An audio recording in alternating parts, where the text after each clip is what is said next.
Hai semuanya, kembali lagi bersama aku Rima. Hari ini aku mau ngebahas tentang bagaimana melahirkan di Mesir. Untuk yang pertama kali nonton video aku hidup di Mesir, lebih tepatnya di kota Suez. Dan kali ini aku mau sharing bagaimana melahirkan sesar ya, khususnya di Mesir. Langsung aja ya guys. Jadi uh, aku mau sharing pertama terkait konsultasi ya kan. Setelah kita ngecek tes pack di rumah mungkin ya hasilnya positif, kita misalkan masih ragu nih, kita pergilah ke dokter untuk konsultasi. Apa aja sih yang dicek di dokter itu? Apa sih? USG ya kan. Terusannya dicek detak jantungnya, terus berat badan ibunya, terus kapan terakhir menstruasi gitu. Nah, ibu-ibu jangan lupa ya terkait tanggal terakhir menstruasi gitu, karena dokter akan menghitungnya, uh, perkiraan lahirnya tuh kapan. Nah, aku juga bukan dokter, jadinya aku nggak mau ngebahas tentang sisi medisnya gitu. Aku cuma pengen bahas tentang prosesnya gimana aku lahiran di Mesir gitu ya kan. Uh, Setelah kamu dicek sama dokter itu, kalau di Suez ya kan, di sini tuh bayarnya satu kali untuk 2 bulan. Jadi aku itu di klinik apa namanya, dokter gitu. Jadi kliniknya itu punya dokternya itu punya klinik gitu, tapi dokternya juga kerja di rumah sakit gitu. Nah, klinikku tuh bayar 200 LI atau 200 pound waktu itu. Dan ya benar, bulan keduanya datang konsultasi aku nggak bayar gitu. Nah, eh, yang membedakan itu yang pertama karena segi harga untuk konsultasi ke dokter murah ya kan, dibandingkan di Indonesia. Di Indonesia tuh USG aja mahal, belum lagi biaya konsul, belum lagi obat ya kan, obat atau vitamin buat si ibu dan bayi ya kan. Jadinya aku tuh waktu itu kaget ya sempet, karena kok bisa dibilang murah gitu untuk cek ke dokter gitu, untuk pergi ke dokter gitu. Dan uh, apa namanya, untuk obat dokter itu cuman kasih resep doang, kita itu beli obat di luar gitu. Mau kamu periksa di rumah sakit atau kamu mau periksa di klinik juga, itu tuh dokter cuma nulisin resep. Di rumah sakitnya itu nggak jual beli obat, kamu belinya di luar gitu. Ada obat cuman untuk ya biasa, kalau pasien yang dirawat di situ kan udah pasti kan butuh butuh obat untuk biar sembuh lah, biar bisa pulang ya kan. Cuman kalau yang kamu masih rawat jalan gitu, nah itu beli obatnya di apotik luar gitu, bukan di apotik rumah sakit gitu. Terus letak klinik itu rata-rata ya, di Mesir itu di lantai 2, lantai 3, jarang banget ada klinik yang letaknya di lantai dasar gitu. Kalau rumah sakit mungkin masih ada yang dari lantai dasar sampai ke lantai 2, ketiga gitu. Jadi misalkan 3 lantai itu rumah sakitnya atau 2 lantai gitu.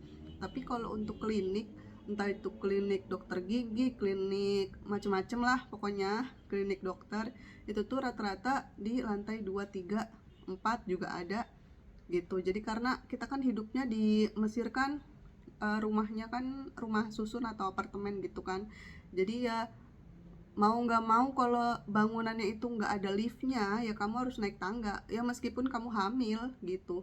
Kayak aku kemarin, klinik dokternya itu bangunannya nggak ada lift gitu. Jadi mau hamil 9 bulan juga naik aja lantai 4 waktu itu.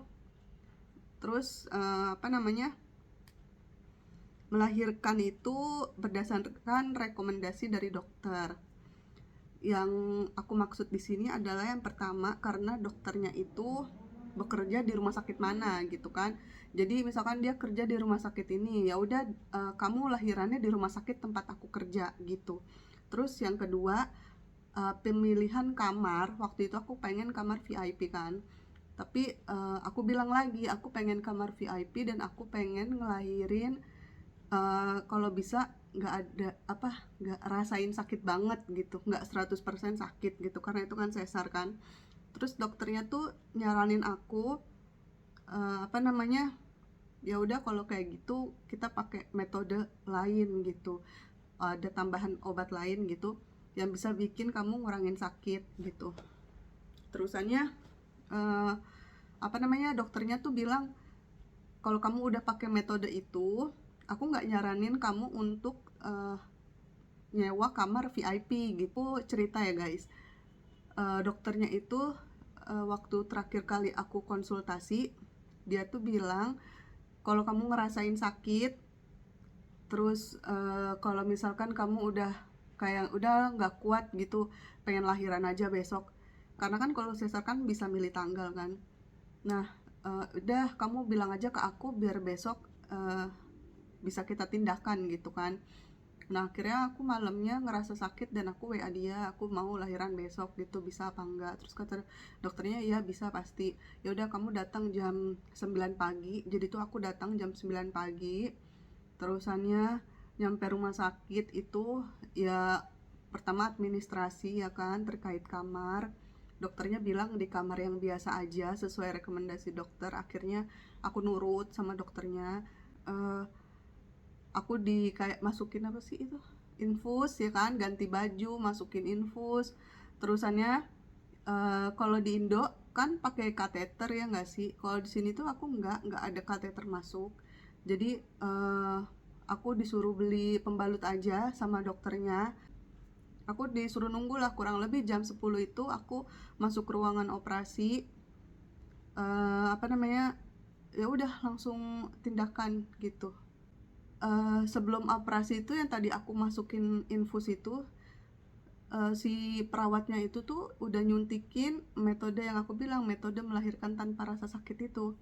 Jadi dia udah masukin kayak cairan gitu di infus aku. Setelah dia masukin itu, badan tuh terasa kayak dingin banget. Dan aku tuh mana mana pas aku lahiran lagi musim dingin di Mesir, terusannya dimasukin obat itu rasanya badan aku dingin banget, bener-bener aku itu sampai 4 lapis selimut ya aja 8 kilo guys.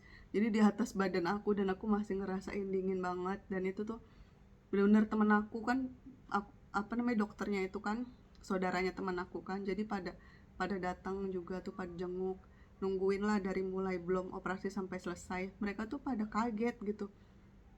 Itu emang tinggi banget, maksudnya tumpukannya tuh tinggi banget, tumpukan selimutnya, dan itu berat.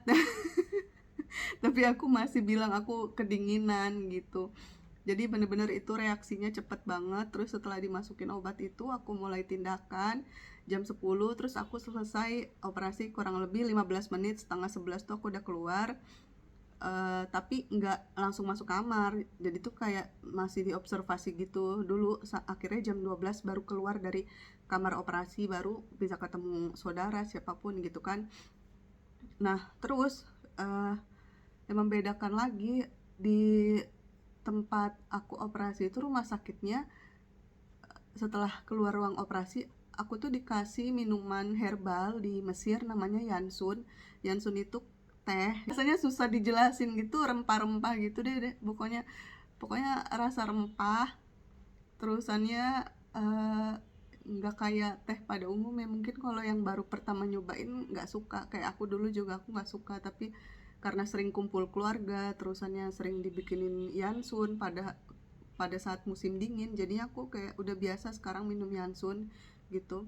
Dan di rumah sakit itu aku ya dikasihnya Yansun doang, nggak ada makanan gitu kan. Kalau di rumah sakit Indo kan biasanya ada dapurnya gitu kan. Kalau di rumah sakit Mesir kebanyakan mereka tuh nggak ada dapur guys, rumah sakitnya. Jadi kalau ada orang sakit ya belinya makanan dari luar gitu. Kalau memang mau pesan ada gitu pakai makanan, ya rumah sakitnya bisa nyediain gitu.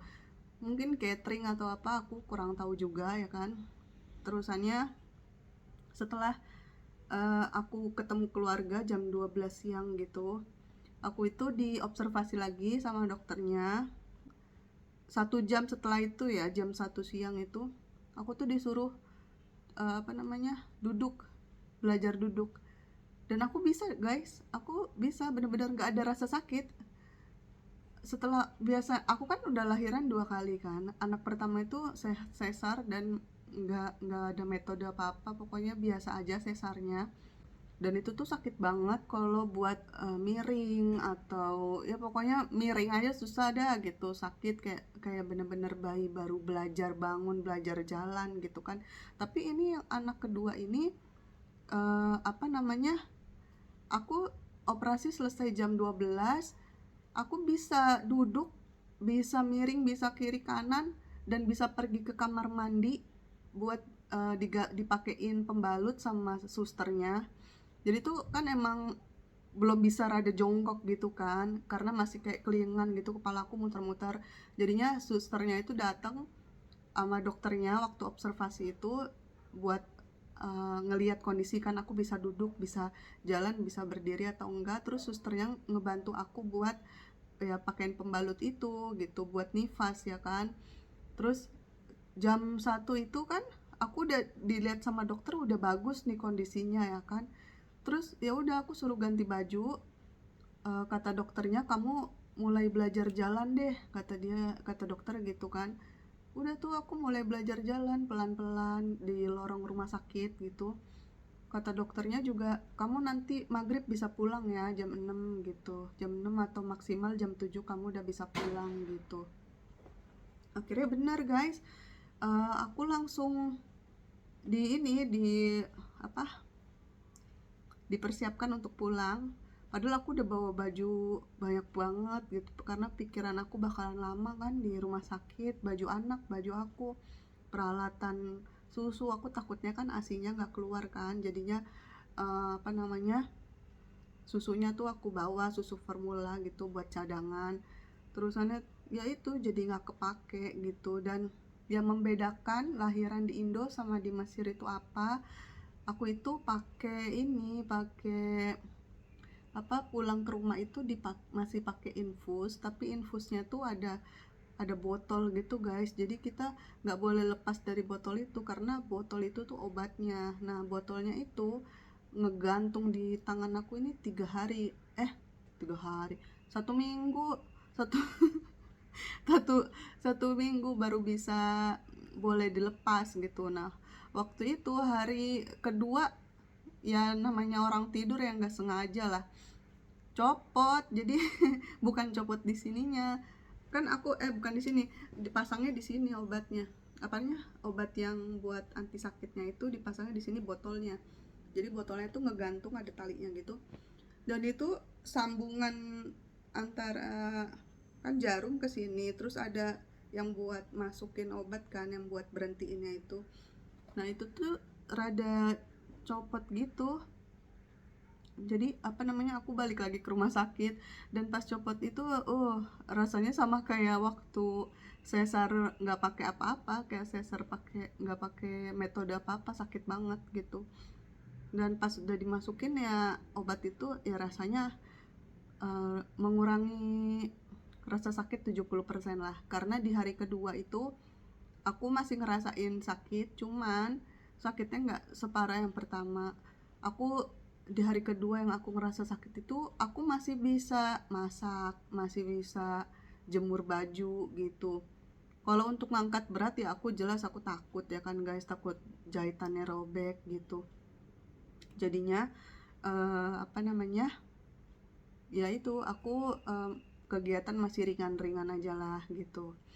Nah dokternya itu bilang kalau obat itu udah selesai gitu kan, 1 minggu obatnya tuh kelihatan gitu guys, transparan. Jadi obatnya itu kalau masih penuh dia tuh ada warna biru gitu, dia di atas posisinya. Nah kalau lama-lama tuh dia nanti jadi turun turun turun gitu guys.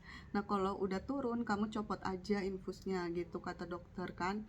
Akhirnya aku copot di rumah, dan minggu selanjutnya dokter bilang suruh konsultasi buat buka jahitan gitu kan.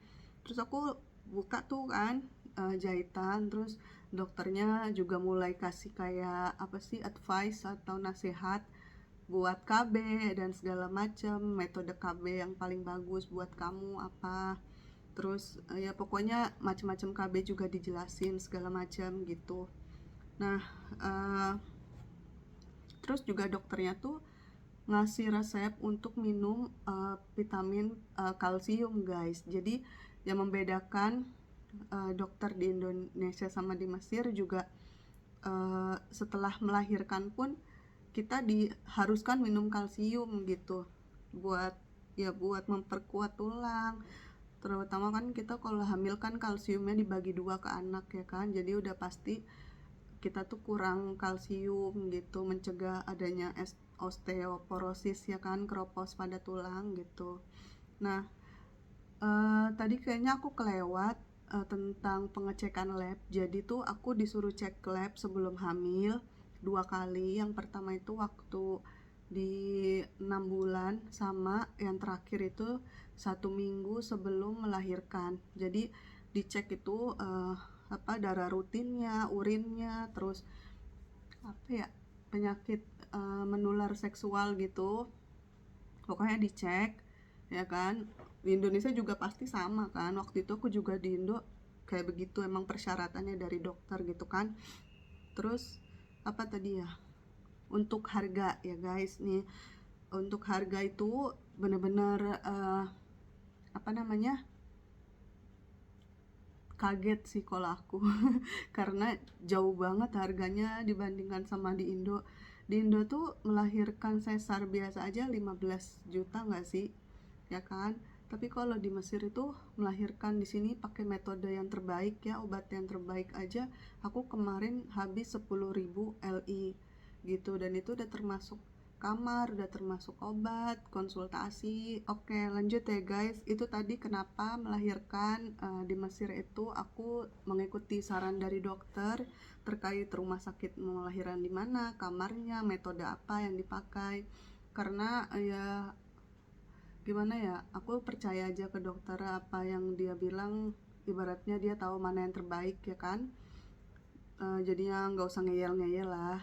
Makanya aku nurut aja waktu dia bilang kamarnya nggak usah yang VIP karena percuma, kamu itu cuma berapa jam doang di sini gitu. Dan ya emang benar, aku cuma berapa jam doang, dari jam 9, jam 6 itu aku udah pulang ke rumah 6 maghrib. Terusannya nggak ada rasa sakit sama sekali, nggak ada.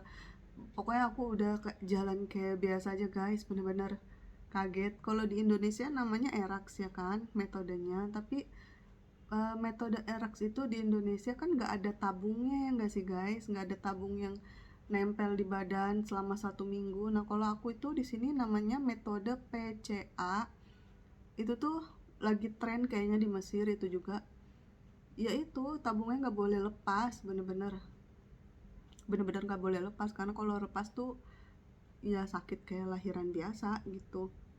Jadi kalau tidur ya aku sih setelah kemarin copot gitu kan, aku bawa ke rumah sakit, aku pasang lagi, itu tuh aku ikat, jadinya kalau tidur ya posisinya madep kanan atau enggak celentang aja gitu, nggak bisa madep kiri karena ada tabungnya, nanti takutnya kan tangannya ketindihan badan gitu kan ya.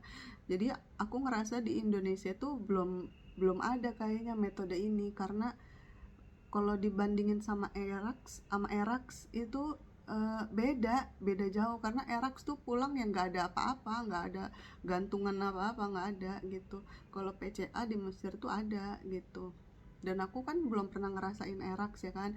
Jadinya boleh nih teman-teman yang udah pernah cobain metode ERAX di Indo, gimana, apa bener lahirannya itu tanpa rasa sakit, dan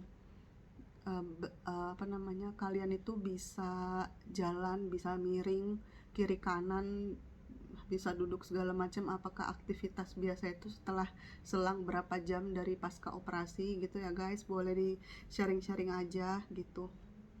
Oh ya, untuk apa sih namanya, untuk obat obat waktu hamil ya, aku lupa nih aku sampein. Obat waktu hamil itu aku minum 3. Yang pertama anti mual, terus vitamin penambah darah, sama vitamin kalsium gitu.